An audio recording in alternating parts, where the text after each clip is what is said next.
Welcome to Game Plan Sunday. Today is October 18, 2020. We're going to take a look at the markets, what occurred over the past week, what we noticed coming down the pipeline, and utilize that information to come up with some strategies to make some money in the markets this week. A lot to cover here. We did miss last week, had a lot of things going on, so I definitely couldn't even make it, but I'm glad you guys are here with me today, so totally appreciate it. Today, we talk about what's going on in the market.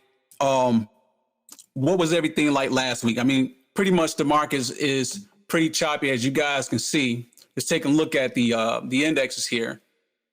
Right here on the chart, the market is pretty choppy, right? But it's looking like it's kind of forming a double top, so it's a little tricky, okay?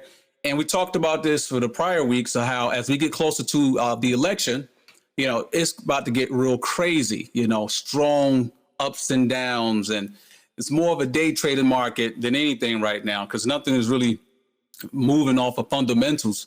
A lot of hype, a lot of news story because the economy itself, there's lots of distortions that's happening with the economy that's also taking place in the market, right? So let's see what we can come up with that information.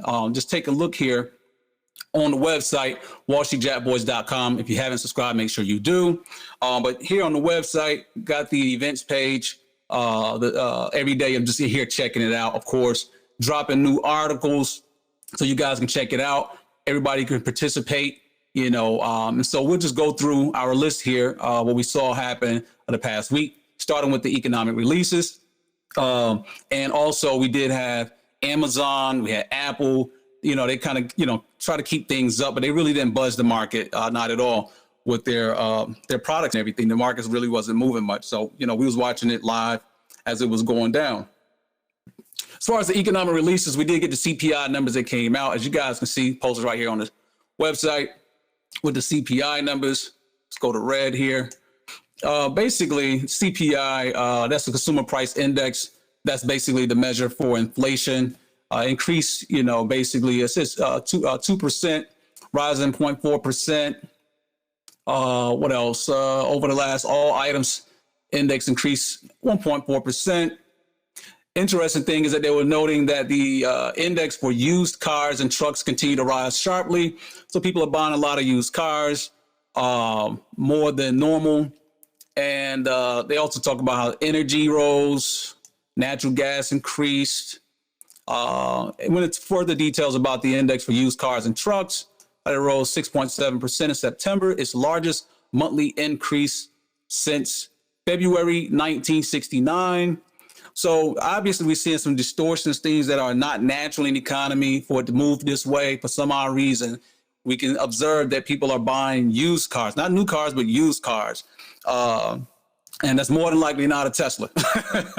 But you're seeing a lot of that that's happening, and you're trying to figure out, like, well, why is that happening? Why are people, you know, buying up, you know, these cars? As they buy, the prices of them are going up. It's causing this inflation thing to take place. And it's probably from, you know, people migrating out of, you know, big cities, you know, like New York, you know, and San Francisco, what have you, big cities where they normally wouldn't need to have a car. But you got to remember, we got the real estate market that's booming down, you know, where we are, right?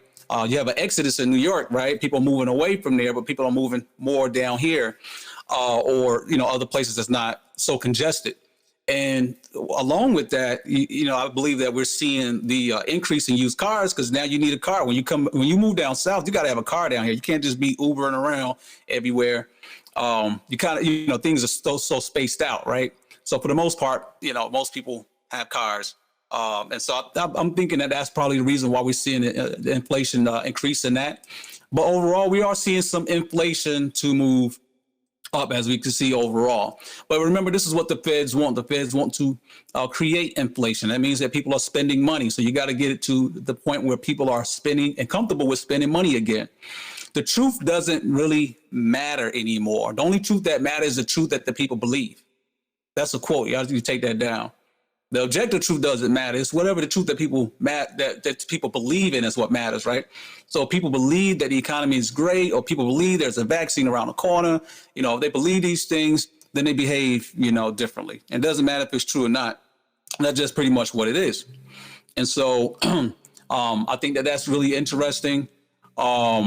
Also, we caught the PPI numbers. Again, this is the producers. Their indexes are also inflated, as you can see. Advances 4%. Final demand prices rose 0.3%. Prices for final demand goods also moved up 0.4%. And then you got a nice little chart that you can pretty much gauge. Really didn't move too much, but you can see how, over the 12-month percentage change, you can see how it changed. So we are seeing some things start to inflate. It's starting, we're seeing that.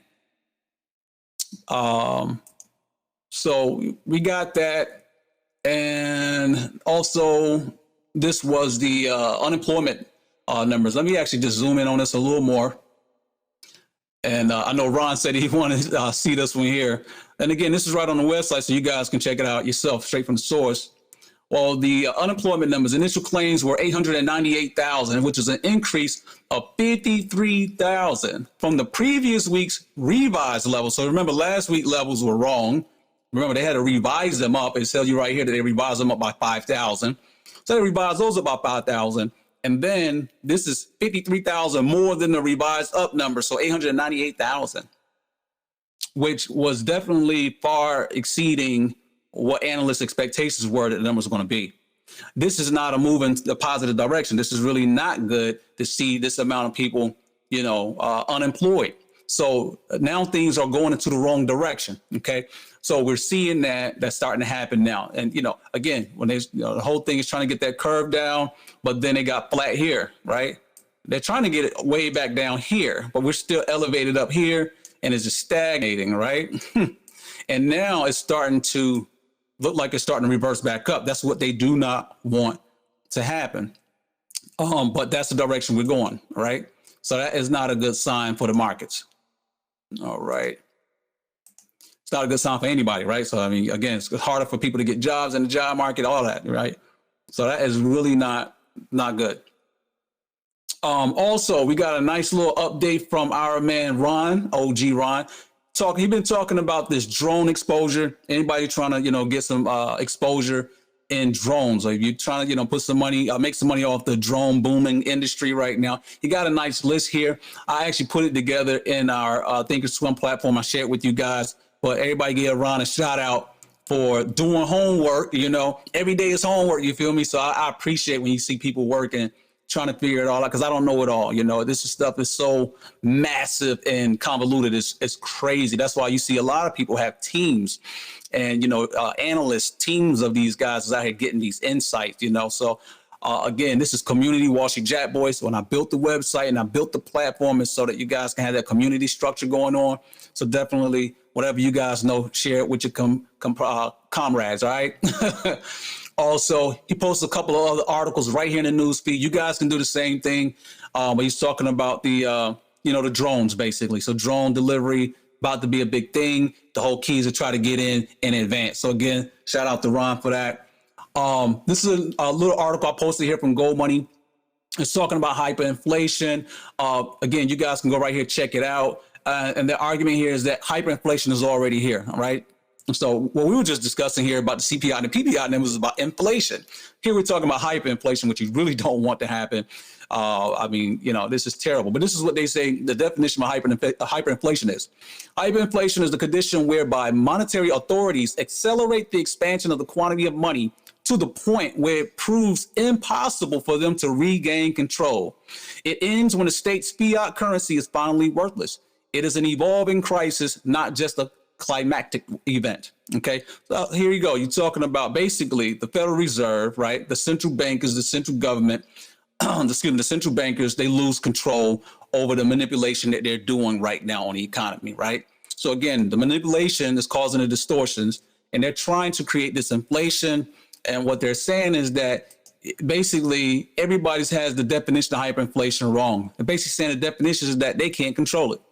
So this is an interesting article. If you want to know more about it, just go to the site, click on it. I thought that's pretty interesting. Also, we got this from this report here from the IMF this week, also talking about the World Economic Outlook. They had these projections in there. And in their projections, what was interesting is that they were talking about how all of the countries out there, out of all the countries, no country has positive growth outlook except for China. China's the only country on this whole map, right, that has a positive growth projection, right? So you guys can see that right here, 1.9. And here we are in America, negative 4.3. Again, you're talking about utter destruction of capital here. You know, this is what's going on right now. So again, you have the stock market booming, but the economy is suffering.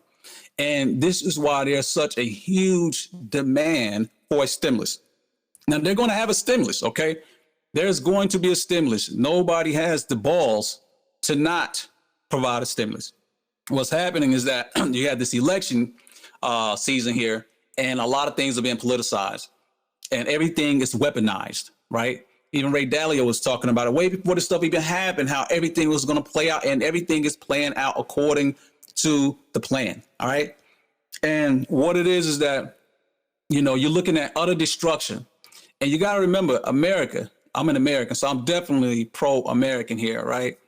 But when you take a look at the data, as we've been seeing, this is just not good. It's catastrophic, you know, and China is actually the only country on the map that's booming. So I actually was listening to the chief economist of the World Bank, and she was talking about, actually, she was being pressed a little bit, and it was saying how China, their economy is, you know, if they're doing so good, why they're not trying to help all these countries? What they're saying is that a lot of these, what's catastrophic is that these other countries, you know, outside of the major countries like America and China, the other countries are suffering terribly, terribly, terribly bad, and that they need to do something about it.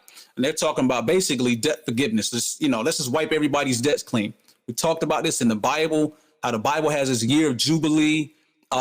This stuff goes back to biblical days. So the Bible talks about year of Jubilee, where it's this reset every, you know, what is the Sabbath of the Sabbaths, right? So every 50 years, basically, that's what was happening in the Bible. And even Ray Dalio was talking about like, hey, we're at that point. And I posted on my page, on my Facebook page, I was telling people how, you know, the World Economic Forum, they already had this event called the Great Reset that's happening next year in January, right? Whoever the president is doesn't even matter. They're already moving towards figuring out how we're going to be able to move forward as a whole society. And you have this group of people who are, you know, politicians, businessmen, all alike. They are trying to centrally plan how everything is going to play out going forward, because they pretty much had to destroy this system and restart a new one. I mean, there's no way they can continue to have this going. So as I was listening to the World Bank analyst, she was saying that the economist, she was saying how China basically are not doing enough to help all these other countries out. And these other countries, they have their debts are just out of here. There's no coming back. And they need for the bigger countries to basically, you know, help these smaller countries out. And they're saying China's not doing enough, basically. And then Christine Lagarde, you know, who's the head of the ECB now, she was saying how that basically they need more stimulus. Now, normally the IMF, World Bank, all these people are really watching deficits and things of that nature. So they really try to be financially, you know, fiscally responsible. But now they're saying like, the hell with it. We need stimulus. So everybody and their mother is screaming stimulus. You got the IMF, everybody's like, yo, we got to make this happen. You know, this is a global disaster here, right? It's not just America, right? We're still at the cream of the crop, you know, believe it or not. And these other countries are suffering. And so anyway, that was interesting because it was pressed like, hey, well, that's normally not the speech from you guys. You know, why the shift and change talking about providing all the stimulus to these, you know, countries and debt forgiveness. And the analyst or the economist, she was saying that, you know, in this type of situation that we're in now, basically anything goes. It doesn't matter. You know, all that theory and economic stuff, they don't care. They just want to try to ease people's pains. And so the whole key is to try to prevent people from going through pain, try to interfere in the economy and try to provide what you think is help. And as we see right now, that's not even working, not even in the U.S. So that's why we calling for a second round of stimulus, even bigger than the prior ones, the biggest ever in history. Trump says go big or go home, right? So we're still trying to put, you know, more into it, but understand it's still causing utter destruction. So it's like their medicine is not even working, but they believe it's going to work. And that was the call for the whole hyperinflation situation we was talking about, which would definitely be catastrophic.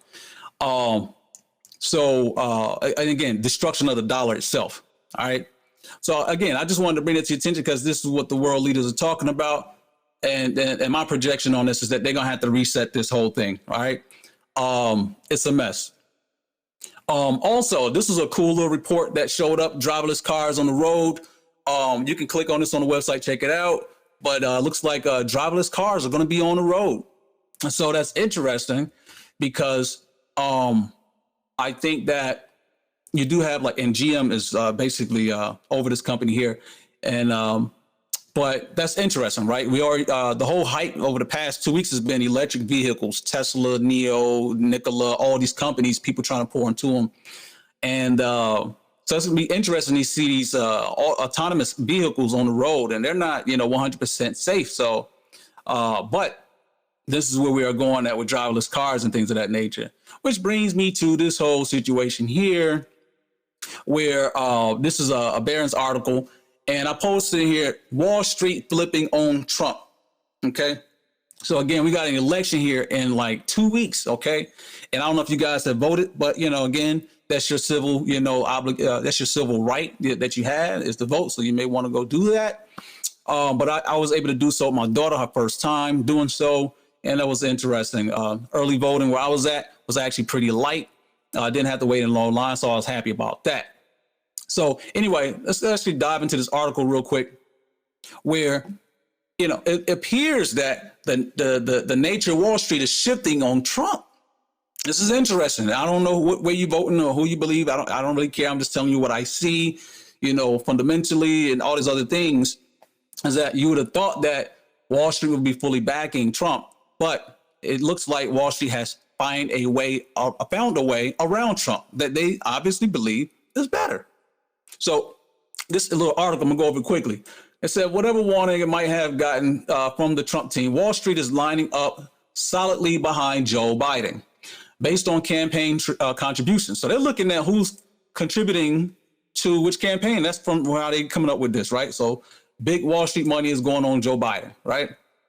And let me see here. This analyst says, some analysts say it's simply a matter of backing a winner. Others say a Biden presidency would be more stable and predictable with a moderate trade policy and huge stimulus in early 2021.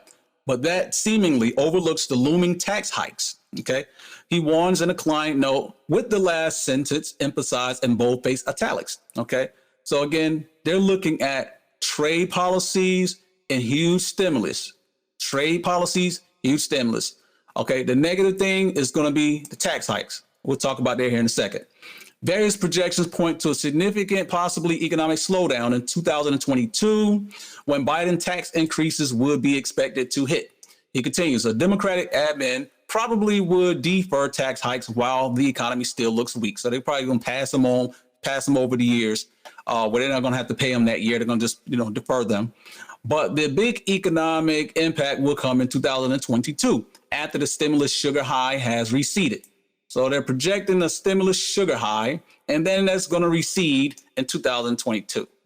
Now, corporate taxes would see the biggest impact, rising to 28% from 21% with a 15% minimum tax and other business levies under the Biden plan. Individual making of over $400,000 would see significant tax hits, with wealthy Americans also facing increased estate and social security levies and caps on itemized deductions. Biden also has proposed taxing capital gains.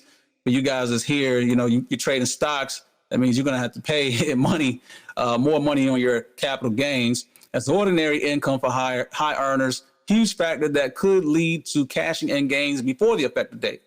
Okay, this all presumes that a blue wave sweeps Democrats into control of the Senate along with the House of Representatives. So basically, they have done different analysis, okay? You guys know I have a financial analyst designation. I run these financial models. It's really interesting stuff. I'm doing machine learning right now. Again, y'all know I'll be on my nerd stuff.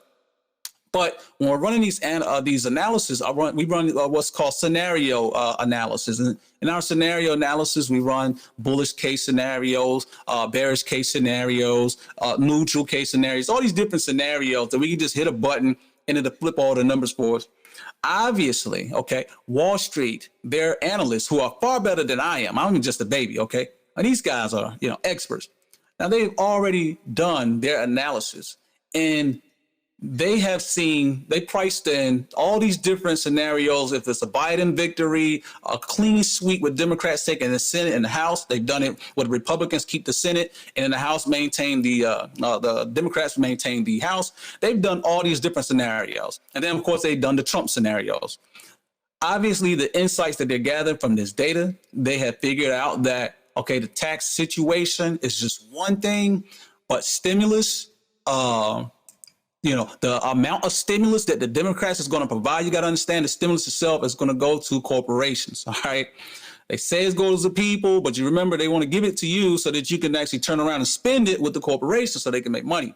The corporations is trying to figure out how to line their pockets. And so you got that. And then also you have the tariffs, and those tariffs has negatively impacted, businesses that depend on products from overseas, in particular China with the trade deal, where pretty much everything in your house comes from China. So companies like Walmart or whoever else the case may be, Amazon, whoever, they're getting these things from China anyway. So they're having to pay, although they got a corporate tax cuts, but the product itself is being tariffed, right? And that's because Trump, his strategy was to try to get these companies to come back to America, right?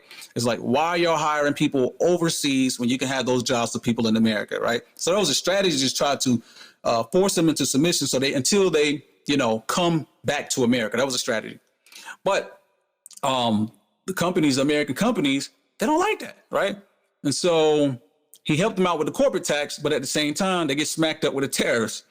And so they don't like that. So I think that with their analysis that they are actually seeing that they will prefer a Biden victory over a Trump victory. And another thing is because the Democrats are going to give a bigger stimulus than Trump, right? They're going to give a bigger stimulus. Nobody cares about the future. This is all for short-term, benefit gain.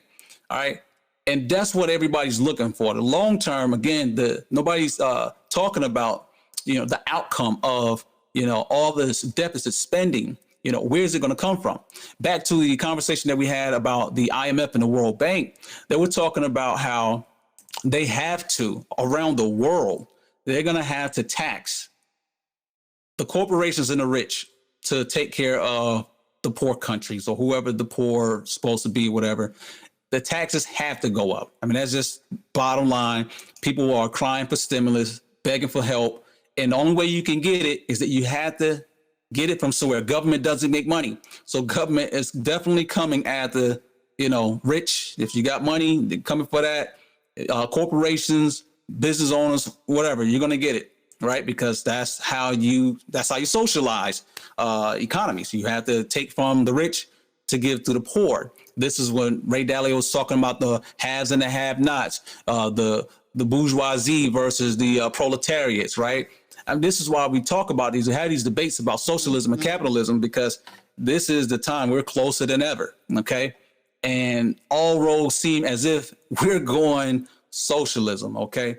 That's where things are going, And again, it's been debunked several times throughout history, but we're at that time where everything is politicized. Everybody want to seem as good, and that's a subjective value, subjective. So anyway, but that's just my take on it. I believe that's where we're going at.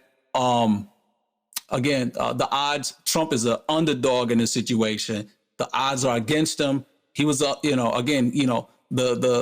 numbers in the polls were against him, against Hillary. But this is a whole different shift that I don't know if he can make it back from this one, because he got a lot of powers that's against him. In particular, you got Silicon Valley that's really, really against him, because for them, they want to be able to control the economy, but they feel like they can actually, when I say control, meaning they can socially engineer an economy because of all the data science that we have. So they're critical in this whole one world order situation, a cashless society. Everything is digital. Who's controlling the digital atmosphere? Right now, you can't even speak freely on your YouTube or your Facebook because it's being controlled by those people. And it's crazy is that because even this week, Twitter even shut down trying to hide this whole story about Biden's son. We had this computer and all his personal information is on there. He, I guess computer messed up and he went to go get it fixed, but he never picked it up. He never claimed the computer. The guy was reaching out. Nobody ever picked it up. So now it's the guy's property. The guy opens the computer up, digs into it, find out that it's Joe Biden's son's computer. Got all his personal business, all this, money stuff he'd been dealing with China. And so that was a big story that was coming out. And it got suppressed. The Twitter started banning people's pages and actually complete shutdown, actually. And that was really interesting that they would do that just to try to suppress a story. It's just crazy. And then they later apologized. Twitter and Facebook, they later apologized. So those are things that are happening in real time. And that type of behavior, again, is, fascist socialism, because somebody's good and somebody else is bad. Just because who gets to say what's your good, what's your bad, right? And, anyway, it's crazy. You guys really have to look into it. But I want to talk about it because that's what was going on. So those are the things I have captured on the news feed here, right here on the website. Make sure you guys, chime in. I want to know what you guys feel about it. Tell me how you guys feel about it. All right. All right. To the money. Back to the markets. The ES. All right. Again, we can see not much movement here, right? Actually slightly came down. And, that's what you have right there, right? We had this top, which is the last high, and we got rejected at this high right here. We never made a new high. I don't know if we'll make a new high. So that really interesting situation that we're in right now. So don't know if we're going to get that, but we do have earnings that's in play. And so we'll see if earnings can take us back to the top again. Now, it seemed as if, Wall Street has learned in the past that if they sell off, they would get some kind of, aid. They get stimulus. When they get sell-offs like this, they get stimulus. Well, being up this high, I think that, this whole stimulus talk stuff has been just delayed. Nobody really cares because it's not showing in the stock market world, although the economy itself is just in chaos. But the stock market is still up, and so that pain is not there. And so for me, I think that my projection that I was actually thinking was going to happen is that we were going to come back down to these levels, and that's not happening. We came back down a little bit, but then we rose back up. And again, they're analysts. These are data scientists. They are crafty with the data. And so they have obviously seen something in the data. You remember when Trump caught the Rona, the markets did not sell off. That was a telltale sign, right? If the markets are supporting Trump, when he caught the Rona, that's possible death. The markets should have sold off. The markets did not sell off. The trend is still intact. So for me, that's where I'm at with this. So I think that they're all pretty much working against Trump on that. I don't know if you know that or not, but that's just what it's looking like. All right. Also, we had gold that's chopping around.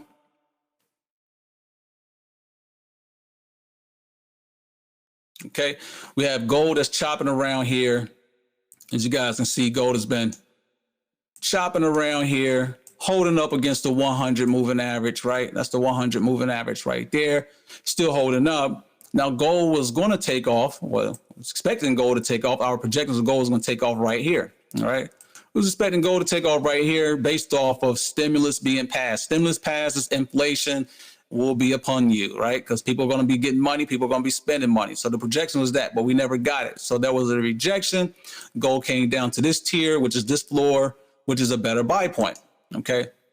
And gold is still chopping around here.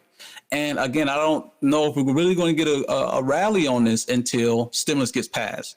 So I don't have, like, again, gold hits this 100 moving average, that is a buy zone, okay? If it comes down again, which could be this week, at this zone is another buy zone, right? But I don't see, anything else beyond that as far as triggers to get in on this, all right? So I think that gold, we may get more pressure on this to come down some more. All right.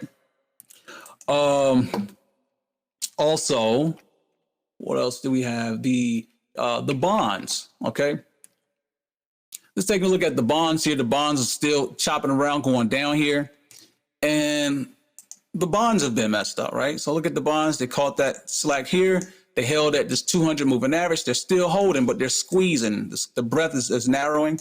So bonds is going to have to make a decision. Is it going to go up? It's going to go down, right? Bonds are going to have to make a decision. But what I have been seeing is that investors have been shifting into utilities, which is like a proxy for bonds for safety. So if you go to XLU, you'll see the inverse of what we were just showing you on the bonds chart. So this is where money has been flowing to. Since again, bonds, there's no yield there. Okay, the interest rates are suppressed at zero. You're not making no money, and you got investors that's going crazy. Trading all these tech stocks, who stock prices don't even match their fundamentals. I mean, it's totally distorted, and so it makes it a very treacherous territory to be trading in. But you're seeing some smart money that's coming over here into bonds. So not bonds, but utilities. And so you got that pop in there, really nice continuation in here, bouncing back here. And I think we're going to get some more continuation on this, right? So that's another development for you guys to keep your eyes on.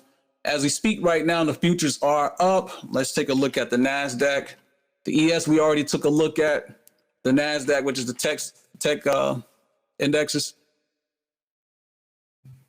Okay, the same thing, got that rejection up here and it's coming down. Momentum is slowing down, but the trend is still intact, all right? And with earnings, I think we'll see, how earnings play out. Again, a lot of these mom and pop stores crushed. The big boys, they have been direct beneficiaries of all this stimulus, all of this, Federal Reserve, people jumping in the game when they should not be doing so. They are beneficiaries of it. And so everybody's shopping at the Walmarts and the Amazons and things like that, where otherwise they wouldn't be getting all this kind of boom business, right? And so when you think about when they pass stimulus, where are people going to spend the money? So wherever people are going to spend the money, you have to make that kind of projection of where people are going to spend the money at, because that's where you want to be at in the stock market. You want to actually be a beneficiary of that in the stock market world. So you have to think about that. And so I think that a good homework assignment for you guys, because again, I've been busy this past week, but a good homework assignment, I think, will be to come up with a good list of stocks that will benefit from a Biden victory. Doesn't mean Biden is going to win, but I think that you should prepare your portfolio for a Biden victory. And we were just talking earlier about the electric vehicles and things of that nature. So one of the top things that come to mind is that the Democrats' platform is really a lot. They talk about the importance of clean clean economy, right?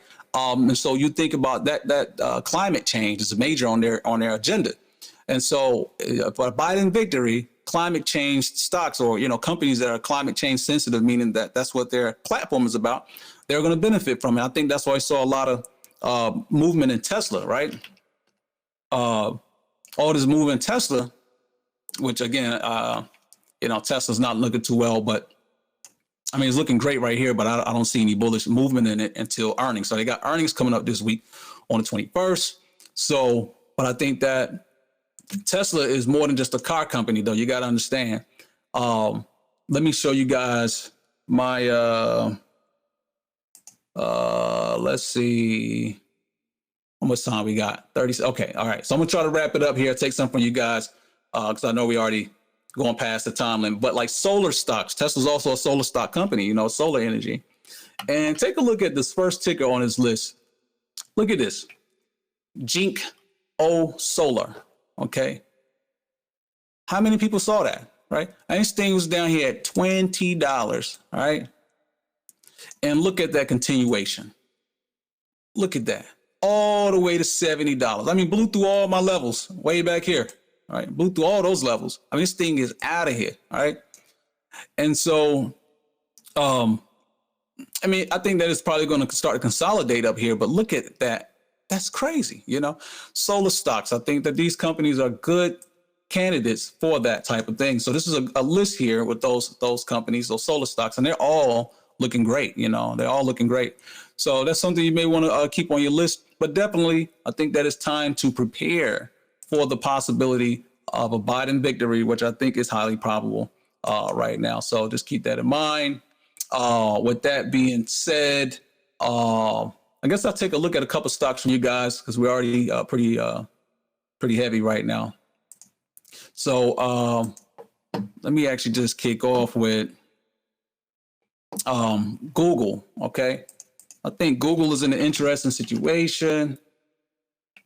We got a little flag that's forming on Google. You can see, flag right there. Okay. So you can see that flag shape, but with the whole autonomous car situation, the GM situation, with the car I showed you guys on the website, that's an autonomous car. Google is a leader in that space with the Waymo vehicle. I think that we're getting some boost from that, okay, in Google. So I think that Google may be a place of interest. And again, you guys can drop your tickers in, whatever you want to take a look at. We'll take a look at those. Excuse me. Also, take a look at EA. I think that EA is forming a like some kind of triple bottom situation here. Let me switch over to the pen here. Like a triple bottom situation right here. When you get that, okay, which this will reflect that coming back up that way. It's in a squeeze right here. We got the trend that's moving upwards. And so EA, I think, is going to fare well. We had holiday season. We got the new Xbox and PlayStation consoles that's going to be dropping here in just a couple of weeks. This company is going to be benefiting from that when kids want to play their video games. Another stock will be your ATVI. Now, this is an interesting one here as well. Let's see if I can get my annotation together. All right, so you had this, this bear flag here, and then it's got this rectangle, pop off right here. Center squeeze. Earnings is out about 2 weeks here, election time, and so it is chopping around. It's building up some good energy in here. Clearly, you can see the resistance is right here at the 618, right here at this zone here. It got rejected again here, like it's trying to make its way back up. So you may want to take some positions in here for some bullish for a bullish ride. Ideal pickup would be down here at the 100. If it falls, that would be great. That'd be phenomenal. But if not, it's fine. I think that again, it's going to be a beneficiary stock. This is the company that makes Call of Duty. Pretty much most of these kids nowadays, they play Call of Duty. So this, in fact, I think they got a new Call of Duty. I don't know if it's came out yet. It's getting ready to come out. I've been so busy, I haven't played it. And I'm a gamer. I normally know these things, but I don't know when it's coming out. But I know they have a new game that's coming out, new Call of Duty coming out. And so it's got to be relatively soon with the new consoles. But I think that we can bust out of this into new highs. What else? We got, I think, I don't know if it was Ron or Mark was talking about BJ's, probably Ron. And I was saying how BJ's on the fundamentals, they look actually phenomenal. When I was running my financial model on Walmart, one of the companies I had to do a comparison analysis on, again, was BJ's. Fundamentals look phenomenal. And so, to me, this is a good stock to buy for the long run, just actually buy the stock itself.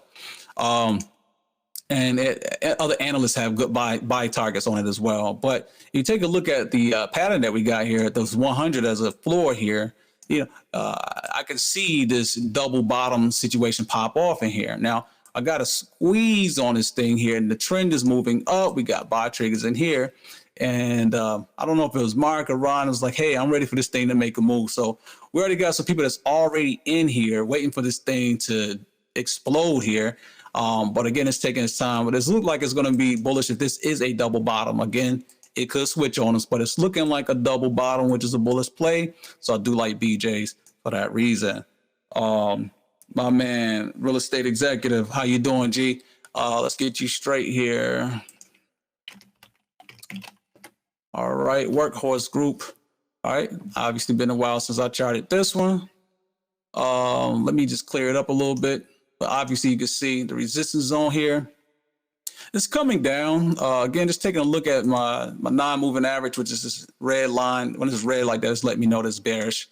Okay, this is changing with the algorithms basically, but it's still bearish. So when price is under the moving average, again, I'm taking a bearish take on it. So I don't have a bullish take on it until price comes above it.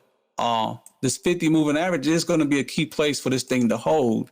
And so, again, what you want to do is wait, you basically want to see if this thing is going to hold this 50 moving average. I think this is a critical place. If you see this thing breach then, you might as well cancel Christmas on that.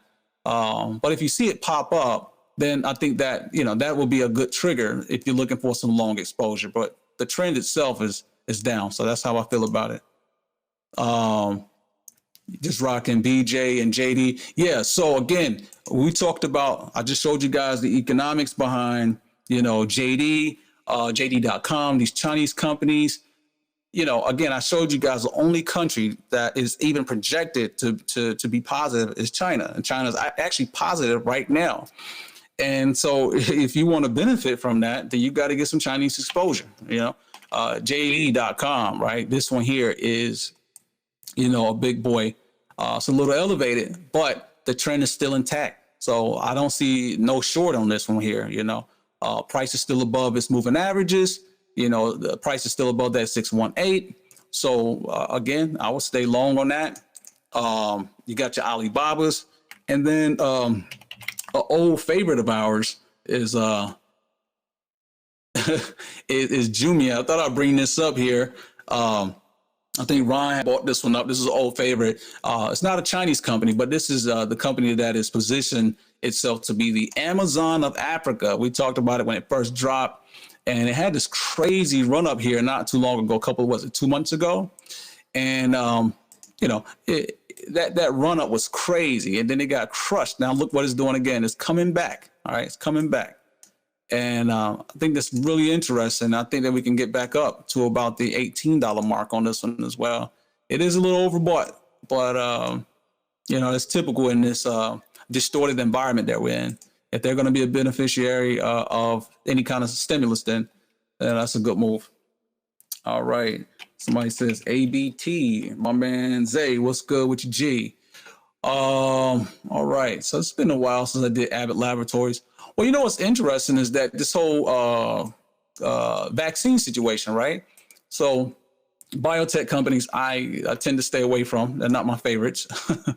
But we can see how this thing here has clearly behaved right here in the zone, clearly behaved right here in the zone. It's still holding. So for that reason, I'm bullish on it. But these are so tricky. And this is all going to be news driven based off of this whole vaccine situation. If it clears this, that's a trigger to just, to go long, basically. Now, these biotech stocks, they move crazy. If they turn around talking about they got a vaccine tomorrow, I mean, you probably missed the move. So you may want to start to get yourself positioned in, but keep in mind, they do have earnings coming up, and I believe that's this week. Now, another one, instead of this one, you may want to consider Pfizer. All right. So Pfizer, basically, from my understanding, from what I believe I heard here, is that Pfizer, they're actually supposed to be working with some German company on this vaccine. And I think it was Eli Lilly and Johnson, J&J. They pulled back their vaccine trials. I think a couple of people, were, injured, or, the trials didn't go well. So they ended up putting stop to it. And off of that news, again, you had Pfizer that popped up. It popped up into the 618 right here, as you can see. And, we're here yet to see what it's going to do. It's in a squeeze. Trend is moving up. I like this one better than Abbott. And, this would be a Trump positive stop, because if you guys recall, Trump was saying that, I don't know if it was the debate or it was that call. I think it was the debate. He was saying how we're weeks away from a vaccine. And he was saying that basically we're going to have this vaccine before the election. I don't know if he's going to be able to do that or not. Or, I mean, he's not doing it, but I don't know if Pfizer going to be able to do it or not. But I think that's what the hype is on Pfizer. And Pfizer also has, Pfizer got a lot of momentum building up from that based off of hopes of this vaccine situation. I think they're leading it now. Since the other ones dropped out, I think, the hope is on Pfizer. So if you're going to, look for those, I think that Pfizer will probably be a better look. So, that's my take on that. Other than that, you guys got anything else? I know we're right here at time, but definitely appreciate you guys showing up. I definitely needed the last week off so I can take care of my son's situation and do a little traveling and things like that. So again, make sure you guys check your email, your inboxes whenever we have the game plan Sundays. They are on the website. Again, just check in on the website on a daily basis. You'll see it pop up in the news feed, let you know if there's a game plan Sunday. If I cancel, I will send out an email notice to let you guys know. It'll go directly to your inbox. Okay. So if you're not on the email list, make sure you get on the email list or, register to the website. You'll be on the email list once you register to the website, what have you. And so therefore you get the notification. So also you can see what's coming up in the week right here on the events calendar. So just check in on a daily basis. Also, join us in the chat room. Shout out to my man John, Ron, Mark, Courtney. I can't even name everybody, but some of you guys, I see y'all in the chat room on a daily basis. We're in there live cooking it up every single day. So even if there's not a game plan Sunday, we're always in the chat room. So just keep that in mind. We dropping them right here in the chat room on the website. So yeah, definitely check it out. The chat room is free. Most people charge, $200-$300 a month for their chat rooms. It's actually free. Registration to the website is free. We'd love for you guys to join us and, to get the training. If you don't have the training, you can go to courses and get the training. It's the only thing that you pretty much are paying for. We'll definitely appreciate that. So with that being said, I'll bring this session to a close and then catch you guys in the markets this week. Y'all enjoy the rest of your weekend. All right. Peace.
Rona and stuff like that, normally people get scared, start buying into gold. We actually didn't see that happening, which is a little weird.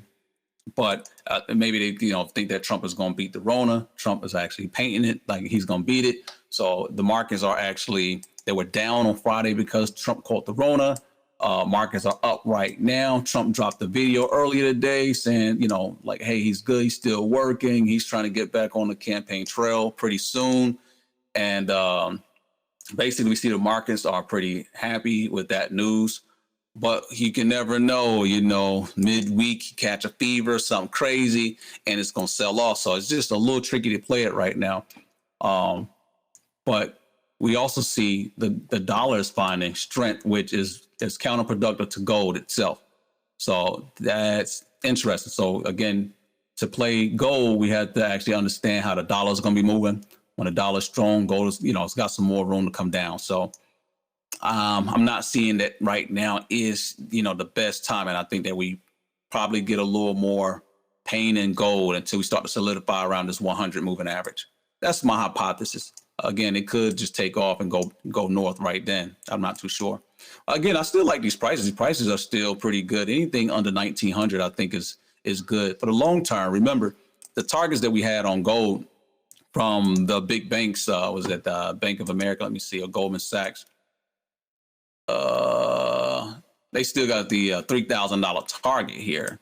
Okay, so long term, we got a $3,000 target on gold.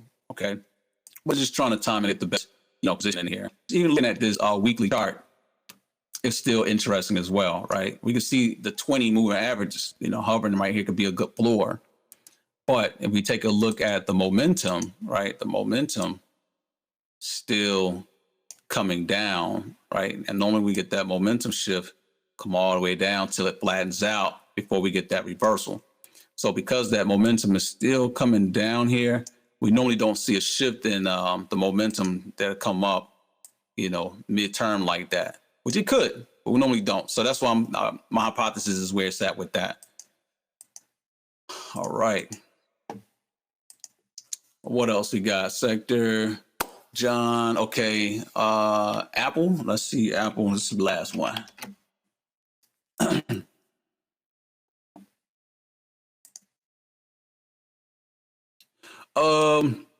Apple, again, I think we talked about this one as well. It was interesting because it looked like it wanted to do an inverse head and shoulder.